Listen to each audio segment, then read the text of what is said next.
Que diriez-vous d'une chronique sociale, policière et bien documentée du Paris ouvrier des années 30? En 1934, Alexandre Courban nous emmenait visiter la raffinerie de sucre de la Gare d'Eau du 13e arrondissement de Paris. En 1935, on découvrait avec lui les efforts de guerre des avionneurs, des motoristes. Et voici 1936 avec l'avènement du Front populaire et cette fois-ci les premières usines automobiles, toujours dans le 13e arrondissement parisien. On retrouve avec plaisir les personnages principaux de la série, le commissaire Bornec du 13e, Gabriel, le journaliste de l'UMA, tout comme l'auteur, et Camille, l'ancienne ouvrière devenue photographe.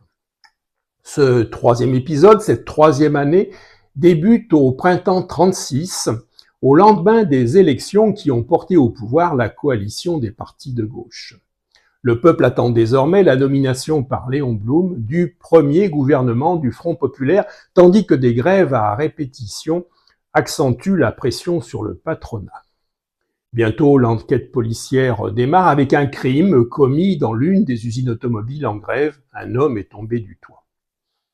L'intérêt principal de cette série, c'est bien sûr la description minutieuse, très documentée de la vie sociale du petit peuple de Paris. Les enquêtes criminelles ne sont qu'un prétexte, un simple fil rouge pour maintenir l'attention du lecteur tout au long du récit. Et au contraire des deux premiers bouquins, je dois reconnaître que cette troisième épisode, cette troisième enquête, marque un petit peu une baisse de régime. Alexandre Courban est un auteur qui se situe quelque part entre Gwenaël Bulto pour l'engagement social, Frédéric Paulin pour la rigueur du documentaire historique.